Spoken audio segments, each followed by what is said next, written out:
Hi, welcome to love talkies. Priya Sakhi episode number 52. Rohan రూమ్లో ఉండగా వరుణ్ రావడంతో షాక్ అయిన రితిక వెంటనే వెనక్కి తిరిగి చూడగా అక్కడ రోహన్ కనిపించలేదు. దాంతో రిలాక్స్ అవుతూ వెంటనే వరుణ్ వైపు చూసి, వరుణ్ నువ్వేంటిక్కడ అని నుదుటిన పట్టిన చెమటను తుడుచుకుంటూ అడిగింది రితిక. నిన్ను చూడాలనిపించి వచ్చాను. ఏ రాకూడదా? అయినా నీకేంటి ఇంత చలిలో చెమటలు పడుతున్నాయి? ఎందుకంత టెన్షన్గా ఉన్నావు? ఏం జరిగింది అని అడిగాడు వరుణ్. ఆ మాటతో ఉలిక్కి పడుతూ, నాకేమైంది, నేను బాగానే ఉన్నానే అంటూనే నార్మల్ అవ్వడానికి ట్రై చేస్తూ అంది రితిక. అవునా, నాకెందుకో నువ్వు డిస్టర్బ్గా కనిపిస్తున్నావు అని అంటూనే చనువుగా ఆ గది లోపలికి వచ్చాడు వరుణ్. దాంతో ఒక క్షణం ఆమె గుండె దడదడలాడింది. ఇప్పుడు రోహన్ అతని కంట పడతాడేమోననే భయంతో బెడ్ వైపు చూసింది. కానీ అక్కడ రోహన్ కనిపించలేదు. అది చూసి ఒక్కసారిగా రిలాక్స్గా ఊపిరి పీల్చుకొని చుట్టూ చూసింది. గదిలో ఎక్కడా అతను కనిపించకపోవడంతో ఎక్కడ చచ్చాడు వీడు అని అనుకుంటూనే వరుణ్ ముందుకు వెళ్ళి అతని చేతిలోని కోట్ తీసుకొని అక్కడే ఉన్న సోఫాలో విసిరేసి అతని నెక్కకి ఉన్న టై తీసేస్తూ, ఏమైనా తిన్నావా అని అడిగింది. అదే టైంలో, ఏమీ తినలేదట బేబీ, అందుకే అల్లుడు గారి కోసం నేను డిన్నర్ కూడా ఇక్కడికే తీసుకొచ్చేశాను అంటూ ఓ ప్లేట్ తెచ్చి రితికకు ఇచ్చింది వనిత. అయ్యో ఆంటీ, ఇప్పుడు ఇవన్నీ ఎందుకు అని వరుణ్ ఏదో అనబోతుండగానే, భోజనం చేసి రెస్ట్ తీసుకో వరుణ్ అని చెప్పి అక్కడి నుంచి వెళ్ళిపోయింది వనిత. నువ్వు వెళ్ళి ఫ్రెష్ అయ్యిరా వరుణ్ అని చెప్పింది రితిక. దాంతో వరుణ్ ఫ్రెష్ అవ్వడానికి వాష్రూమ్కి వెళ్ళాడు. అతను అటు వెళ్ళగానే రోహన్ కోసం చుట్టూ చూసింది రితిక. సరిగా అప్పుడే కబోర్డ్ నుండి పక్కకు వచ్చి రితిక వెనక నిలబడి భూ అని అన్నాడు రోహన్. దాంతో ఉలిక్కిపడి 2 అడుగులు ముందుకు వేసి వెనక్కి తిరిగి చూసింది రితిక. అక్కడే నుంచొని కనిపించాడు రోహన్. అతన్ని చూస్తూనే భయపడుతూ, ప్లీజ్ రోహన్ వెళ్ళిపో అంది రితిక. రేపు ఈవినింగ్ లోపు నీకు నువ్వుగా నాకు కమిట్మెంట్ ఇవ్వకపోతే ఆ తర్వాత జరిగేది నువ్వు ఊహించలేవు అంటూ అక్కడి నుంచి వెళ్ళిపోయాడు రోహన్. వెళుతున్న అతన్ని భయంగా చూస్తూ, వీడేంటి ఇలా బెదిరిస్తున్నాడు, ఓ మై గాడ్, ఇలా ఇరుక్కుపోయానేంటి అని భయంగా మనసులోనే అనుకుంది రితిక. ఇంతలో రితిక అంటూ వరుణ్ వాయిస్ వినిపించడంతో ఉలిక్కిపడి ఈ లోకంలోకి వచ్చి, ఆ వరుణ్ అంటూ అతని వైపు తిరిగింది. ఏమైంది, ఏదో సౌండ్ వచ్చింది, నీ కళ్ళలో ఆ వాటర్ ఏంటి అని కంగారుగా ఆమె చెంపపై చెయ్యి వేస్తూ అడిగాడు వరుణ్. ఏం లేదు వరుణ్, నే డోర్ క్లోజ్ చేస్తున్నానులే, కానీ ఈ టైంలో నువ్వు వస్తావని మాత్రం అస్సలు ఎక్స్పెక్ట్ చేయలేదు అని అంది రితిక. 3 డేస్ నుంచి నువ్వు కూడా ఆఫీస్కి రాలేదు కదా, అందుకే ఈరోజు నేను చూద్దామని అనుకున్నాను. బట్ ఆఫీస్లో వర్క్ అయ్యేటప్పటికీ ఈ టైం అయింది. సారీ, డిస్టర్బ్ చేశానా అని అన్నాడు వరుణ్. ఆ మాటతో అతని మెడ చుట్టూ చేతులు వేసి, ఇట్స్ ఓకే వరుణ్, పర్వాలేదు, నా మీద నీకు చాలా లవ్ ఉందని మాత్రం నాకు అర్థమవుతుంది. ఐఎమ్ సో హ్యాపీ, ముందు డిన్నర్ చేద్దుగానరా అంటూ అతన్ని తీసుకెళ్లి సోఫాలో కూర్చోబెట్టి అతనికి స్వయంగా ఫుడ్ కలిపి తినిపించడం మొదలుపెట్టింది రితిక. ఆమె ప్రేమకు వరుణ్ మరోసారి ఫిదా అయ్యాడు. భోజనం చేశాక కాసేపు మాట్లాడిన వరుణ్, ఓకే రితిక, ఇంక నేను ఇంటికి బయలుదేరుతాను అని అన్నాడు. ఈరోజు ఇక్కడే ఉండొచ్చు కదా వరుణ్ అని గారంగా అడిగింది రితిక. ఆ మాటతో, వద్దులే రితిక, బాగుండదు అన్నాడు వరుణ్. ఎందుకు బాగుండదు, ఎవరికి బాగుండదు, అయినా నేనేమీ నిన్ను కొరుక్కు తిననులే, నాకు ఈరోజు నీ హగ్లో నిద్రపోవాలనిపిస్తుంది, అందుకే అడుగుతున్నాను అంది రితిక. ఆమె అంతలా రిక్వెస్ట్ చేయడంతో కాదనలేక సరే అంటూ బెడ్పై చేరాడు వరుణ్. లైట్స్ ఆఫ్ చేసి రితిక కూడా వరుణ్ పక్కనే పడుకొని అతని గుండెలపై తల పెట్టుకుని ముడుచుకుంది. ఆమె చుట్టూ చెయ్యి వేసిన వరుణ్ అలసిపోయి ఉండడంతో క్షణాలలో నిద్రపోయాడు. కానీ రితికకు మాత్రం నిద్ర పట్టలేదు. కళ్ళు మూసుకుంటే ఆ రోహనే కళ్ళ ముందు కనిపిస్తున్నాడు. దాంతో కళ్ళు తెరిచే తెల్లార్లు ఆలోచిస్తూ ఉండిపోయింది. మరోవైపు ఐలాండ్లో అశ్వత్ శివాని వైపు చూస్తూ, నీకు నా మీద కోపం లేదా అని అడిగాడు. ఉంది, కావలసినంత అని పళ్ళు కొరుకుతూ చెప్పింది శివాని. ఓ, అంత కోపం ఉంటే మరి నా కోసం ఇంత మంచి వంటలు ఎందుకు చేశావో అని కళ్ళెగరేశాడు అశ్వత్. ఇప్పుడు నీకోసం వంట చేయడమే తప్పైపోయింది కదా, ఊరికే పదే పదే అదే అడుగుతున్నావు. చెప్పాను కదా, వెళ్లే ముందు నీకు ట్రీట్ ఇవ్వాలనుకున్నాను, దానికి నువ్వు ఏదేదో ఊహించుకుంటున్నావు అని అంది.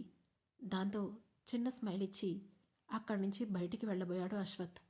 అతను వెళుతున్నాడని శివాని కూడా తన రూంలోకి వెళ్ళబోయింది. కానీ ఇంతలో అమ్మా అంటూ సడన్గా ఒక కేక వినిపించేసరికి టక్కున ఆగి వెనక్కి చూసింది. వీల్చైర్లో కూర్చున్న అశ్వత్ కడుపు పట్టుకొని గట్టిగా అరుస్తున్నాడు. దాంతో కంగారుగా అతని దగ్గరికి వెళ్ళి, ఏమైంది అశ్వత్ అని అతని కళ్ళలోకి చూస్తూ అడిగింది. అప్పటికే తను చేసిన వంట వల్ల అతనికి ఏమైనా ప్రాబ్లం అయిందేమోనని భయంతో టెన్షన్ పడుతోంది శివాని. కానీ తన దగ్గరకు వచ్చిన శివానీని వెంటనే హగ్ చేసుకొని ఆమె కడుపులో ముఖం దాచుకుంటూ, నాకింతకు ముందు కడుపు నొప్పి వచ్చింది, కానీ ఇప్పుడు మాయమైపోయిందిలే, చాలా హాయిగా ఉంది అని చిన్నపిల్లాడిలా చెప్పాడు అశ్వత్.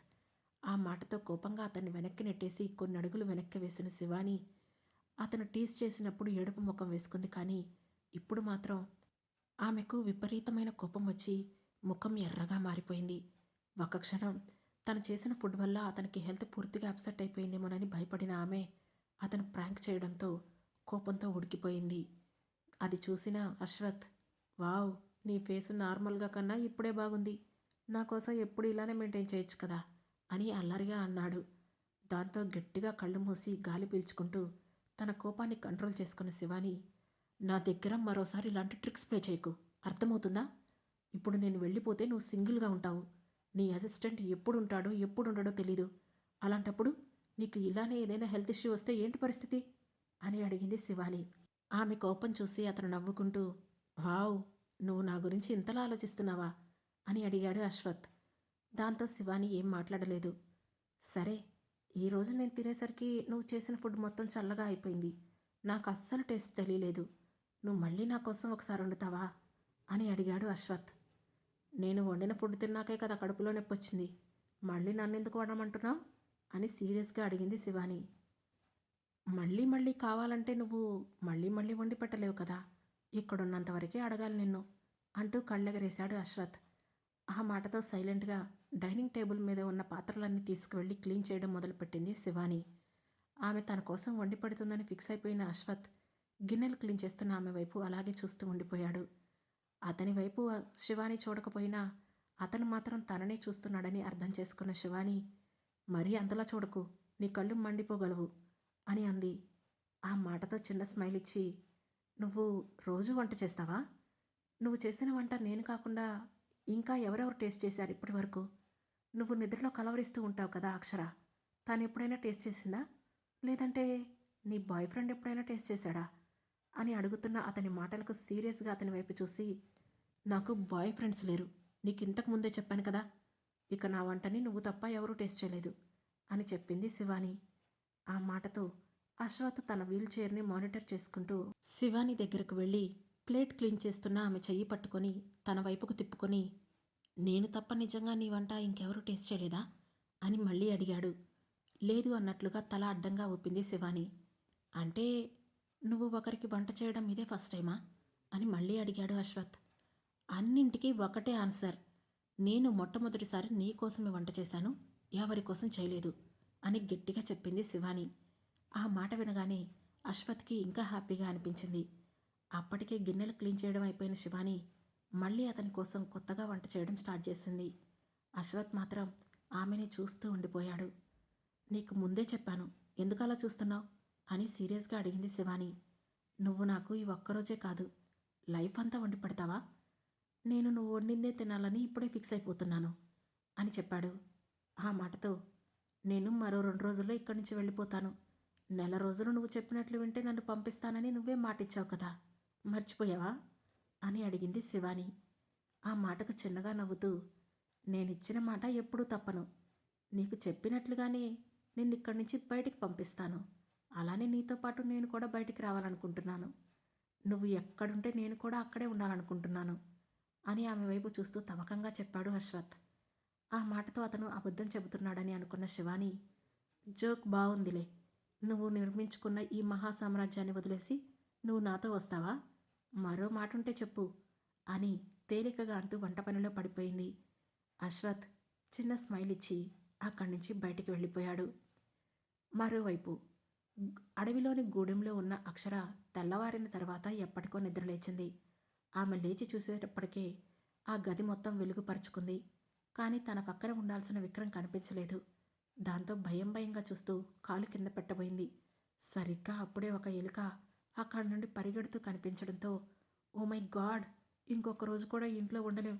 ఈ ఎలుకలేంటి మనుషులతో సమానంగా తిరుగుతున్నాయి అనుకుంటూనే భయం భయంగా అడుగు కింద పెట్టి రెండో అడుగును ఆ గదిలో నుంచి బయటకు వేసింది అక్షర. అప్పుడే అక్కడున్న వాళ్లతో మాట్లాడుతూ కనిపించాడు విక్రమ్. ఆమె బయటికి రావడం చూసి చిన్న స్మైల్ ఇచ్చి, అక్షర త్వరగా ఫ్రెష్ అవ్వు, మనం స్టార్ట్ అవుదాం అని అన్నాడు. ఆ మాటతో రిలీఫ్గా ఫీల్ అవుతూ వెంటనే ఫ్రెష్ అయింది అక్షర. అప్పుడే అక్కడున్న ఓ అమ్మాయి అక్షరకి ప్లేట్లో కొన్ని రొట్టెలు పండ్లు తెచ్చి ఇచ్చింది. వద్దనకుండా వాటిని తినేసింది అక్షర. ఆ తర్వాత వాళ్ళ దగ్గర వీడ్కోలు తీసుకొని అక్కడి నుంచి బయలుదేరారు అక్షర, విక్రమ్. వాళ్లతో పాటు ముందు రోజు 6వ తరగతి వరకు చదువుకున్న శ్రీను కూడా వాళ్లతోనే బయలుదేరాడు. అతను ఒక కర్ర, ఆ కర్రకి ఏదో మూటలా కట్టి ఉన్న ఒక గుడ్డ పట్టుకొని రావడంతో ఇవేంటి అని క్యూరియస్గా అడిగింది అక్షర. ఇవే అమ్మగారు, మనము 30 కౌసల దూరం నడిచి వెళ్ళాలంటే చాలా బలం కావాలి కదా. అలాగే మనం పక్కనే ఉన్న పట్టణానికి వెళ్ళాలన్నా ఎంత లేదన్నా ఈరోజు చీకటి పడిపోతుంది. అప్పటి వరకు మనకు తినడానికి ఏమైనా కావాలి కదా, అందుకే పట్టుకొస్తున్నాను అని చెప్పాడు శ్రీను. ఓ, నైస్ ప్లానింగ్. తినడానికి ఓకే, మరి తాగడానికి కూడా కావాలి కదా అని వెంటనే అడిగింది అక్షర. ఆ మాటతో ఆ కర్రకి మరోవైపు కట్టిన ఎండిపోయిన సొరకాయని చూపించాడు ఆ అబ్బాయి. అది చూసి నుదురు చిట్లించి ఏంటిది అని అడిగింది అక్షర. నీళ్లు నింపుకునే ఆనపకాయ అని చెప్పాడు శ్రీను. ఆనపకాయ అంటే సొరకాయ కదా, సొరకాయలో నీళ్లు నింపటమేంటి అని అడిగింది అక్షర. ఏ, చిన్నప్పుడు సోషల్ చదువుకోలేదా నవ్వుతూ అడిగాడు విక్రమ్. చదువుకున్నాను కానీ అంటూ ఆగిపోయింది అక్షర. ఇక్కడ వీళ్ళకి మనలా ప్లాస్టిక్తో పెద్దగా అవసరం లేదు. న్యాచురల్గా ఉన్న ఈ పెద్ద సొరకాయ లాంటి వాటిని నీట్గా క్లీన్ చేసి దాంట్లోనే వాటర్ క్యారీ చేస్తారు అని చెప్పాడు విక్రమ్. ఆ మాటతో ఆశ్చర్యపోతూ సూపర్ కదా అని అంది అక్షర. అవును, మనకి ఇవన్నీ సూపరే, వాళ్ళకే పాపం కష్టం అంటూ ముందుకు నడిచాడు విక్రమ్. వాళ్ల మాటలు సగం సగం అర్థమయ్యి అర్థం కాక శ్రీను కూడా నవ్వుతూనే వాళ్ల వెంట నడిచాడు. మధ్య మధ్యలో నడవడానికి అక్షర ఇబ్బంది పడుతూ ఉంటే కాసేపు ఆగుతున్నారు. తినడానికి 2 సార్లు ఆగడం. మళ్ళీ మధ్యలో వాళ్ళు తింటుంటే దారి మధ్యలో మరికొన్నింటిని కోసి ఆ మూటను నింపుతున్నాడు శ్రీను. విక్రమ్, నీకో విషయం అర్థమైందా అంది అక్షర. ఏంటి అన్నట్లు ఆమె వైపు చూశాడు విక్రమ్. మనం నిన్న మార్నింగ్ నుంచి జీరో కాస్ట్ లివింగ్లో ఉన్నాం అని నవ్వుతూ చెప్పింది అక్షర. విక్రమ్ కూడా చిన్న స్మైల్ ఇచ్చాడు. అలా మాట్లాడుకుంటూ అతి కష్టం మీద ఆ రాత్రికి అందరూ దగ్గరలోనే ఉన్న సిటీకి చేరుకున్నారు. వాళ్ళని వదిలిన శ్రీను తిరిగి వెళ్ళబోతుంటే అతన్ని ఆ రాత్రికి ఆపేశాడు విక్రమ్. అతని హెల్ప్తో ఆ గూడెంలో ఉన్న వాళ్ళందరికీ క్లోత్స్, దుప్పట్లు, రగ్గులు, స్వెటర్స్, అలానే కొన్ని ఫుడ్ ఐటమ్స్ కూడా కొనిపెట్టాడు.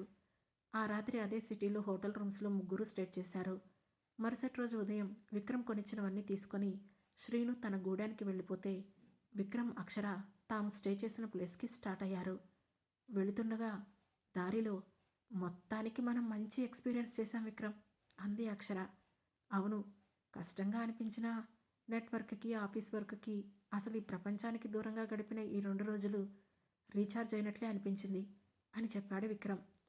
అలా ఆ రోజు సాయంకాలం ఇద్దరు తమ హోటల్ రూమ్కి వచ్చేశారు. ఆ తర్వాత ఫోన్కి ఛార్జింగ్ పెట్టేసి వెంటనే తన తాతయ్యకి కాల్ చేశాడు విక్రమ్. ఫోన్ లిఫ్ట్ చేసిన సూర్యప్రతాప్, ఏంటిది విక్రమ్, ఏమైంది, నీ ఫోన్ 2 days నుంచి అసలు కలవడం లేదు అని అడిగాడు. సిగ్నల్ సరిగా లేదు తాతయ్య, మేం బాగానే ఉన్నాం, నువ్వేం టెన్షన్ పడకు అంటూ జరిగిన విషయాలు ఆయనతో చెప్పి కాసేపు మాట్లాడి కాల్ కట్ చేశాడు విక్రమ్. అప్పటికే అక్షర ఫ్రెష్ అయి వచ్చి రిలాక్స్గా బెడ్పై పడుకొని వెంటనే నిద్రపోయింది. ఈ 3 రోజుల్లో ఆమె అలసిపోయింది అనడానికి ఆమె ముఖంలో కనిపిస్తున్న నీరసం చూస్తేనే అర్థమవుతుంది. అప్పుడు ఆమె కాళ్ళ వైపు చూశాడు విక్రమ్. అప్పటికే కాళ్ళు మొత్తం దెబ్బలతో నిండిపోయాయి. వాటిని మెల్లగా చేత్తో తడిమాడు విక్రమ్. నొప్పిగా అనిపించాయేమో కాళ్ళు కదిలించి మళ్ళీ నిద్రపోయింది అక్షర. మరుసటి రోజుకి బరువు చేస్తాయనిపించి రిసెప్షన్కి కాల్ చేసి ఆయింట్మెంట్ తెప్పించిన విక్రమ్ ఆమె దెబ్బలకు అప్లై చేసి ఫ్రెష్ అయి వచ్చి తాను కూడా నిద్రపోయాడు. మరోవైపు రిసార్ట్లో ఉన్న ధీరజ్ని చూస్తూ చూస్తూ అలానే నిద్రపోయింది నందిని. ఎప్పటికో మెలకువ వచ్చిన ధీరజ్ కళ్ళు తెరవగానే నిద్రపోతున్న నందిని అతనికి కనిపించింది. దాంతో ఆమెను చూస్తూనే టక్కున లేచి కూర్చుంటూ మరోసారి కళ్ళు గట్టిగా మూసి తెరిచి హలో మిస్ అని పిలిచాడు. ఆ మాటతో ఉలిక్కిపడి కళ్ళు తెరిచిన నందిని ధీరజ్ను చూడగానే ఎలా ఉంది ధీరజ్ అని అడగబోయింది. కానీ అంతలోనే ఎవరు నువ్వు, నేనేంటి ఇక్కడున్నాను అని అడిగాడు ధీరజ్. ఆ మాటతో అతనికి ఇంకా గుర్తు రాలేదని అర్థం చేసుకున్న నందిని పెయిన్ తగ్గిందా ధీరజ్ అని అడిగింది. పెయినా? పెయిన్ ఏంటి? ఐఎమ్ పర్ఫెక్ట్లీ ఆల్ రైట్ అని అన్నాడు ధీరజ్. పర్ఫెక్ట్లీ ఆల్ రైట్ అంట.